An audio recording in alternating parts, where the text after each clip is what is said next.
Hey everybody, welcome back to the channel. Okay, so let's say someone has just sent you a Trello board and you're not quite sure what to do with it. Let's say you're even brand new to Trello and you've really never seen one of these before. It can be a little bit daunting, there can be a lot going on and you're unsure how to make the most of it, and also just how to not break something for your colleagues.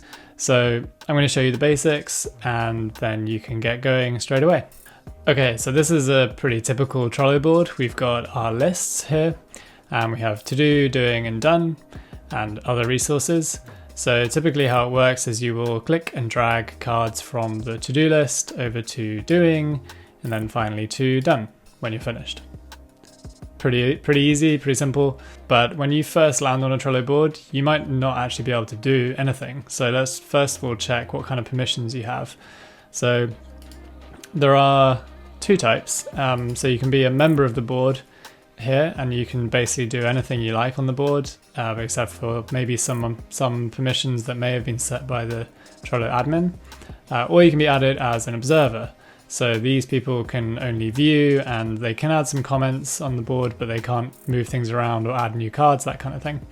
So the easiest way to find out really is just if you go ahead and try and add a card onto the board by clicking on the add card button as I just showed you, and then press enter.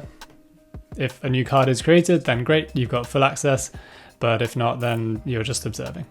So that's pretty straightforward. If you don't want to keep that card, then just go ahead and archive it like that and back to normal.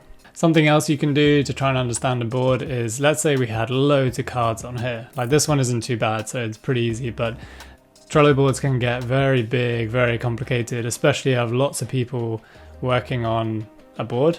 They're all adding cards and it can get really big and messy quite quickly.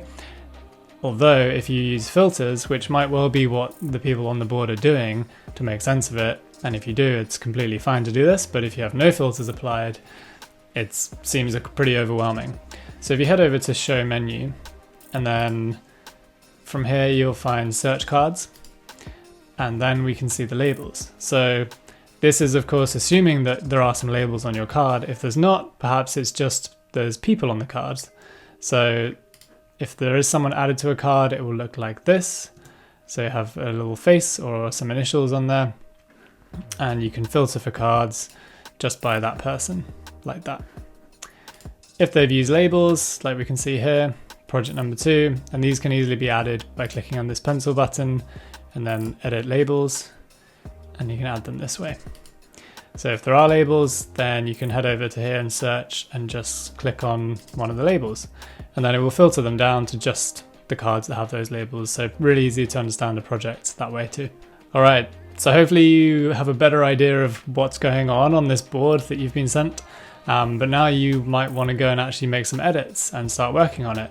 So if you do need lots more help with getting to grips with Trello, do check out the other videos we have on this channel, and of course subscribe if you want more tutorials ongoing as we roll them out. But I'm going to show you a couple of the basics just for now so you can get going. So as I showed you earlier, you can add cards really easily using that button there. And then once you have your new card, what you can do is you can open it up just by clicking on it, and then you can add a description of the task that you're putting in here. And then you can also assign labels, as I just said there, and due dates. So those are probably the key fundamentals. If you need to add a few more like subtasks to this card, then go ahead and add a checklist like so, and this will be where they live, and you can check these off as you go, and they will also show up on the front of the card as you see there. The final thing you might do is you can add comments to a card, and this is a way for you to notify a colleague about something or just to keep some notes for yourself. If you want to notify somebody, just use the @ symbol and then start writing their name, and it will come up as so, and then you can tag them like that, and then they'll get a notification that you've asked them a question. Once you've written it, you can just hit save, and there you go. Okay, that's the basics of how to use Trello if you are brand new to it and someone's just sent you a board. Hopefully this helps and you're not stuck anymore. As I said earlier, if you enjoyed this or if you're looking for more advice and help on how to use Trello, then please check out the other videos that we have on this channel. Some of them are more advanced than others, but there are quite a few beginner ones as well. If you have any questions, especially as someone who's new to this, do drop them in the comment section below and I'll get back to you as soon as I can. And if you have any other requests for future videos to help you out as well, please again leave those in the comments. So thanks for watching, I hope this helps, and I hope to see you next time.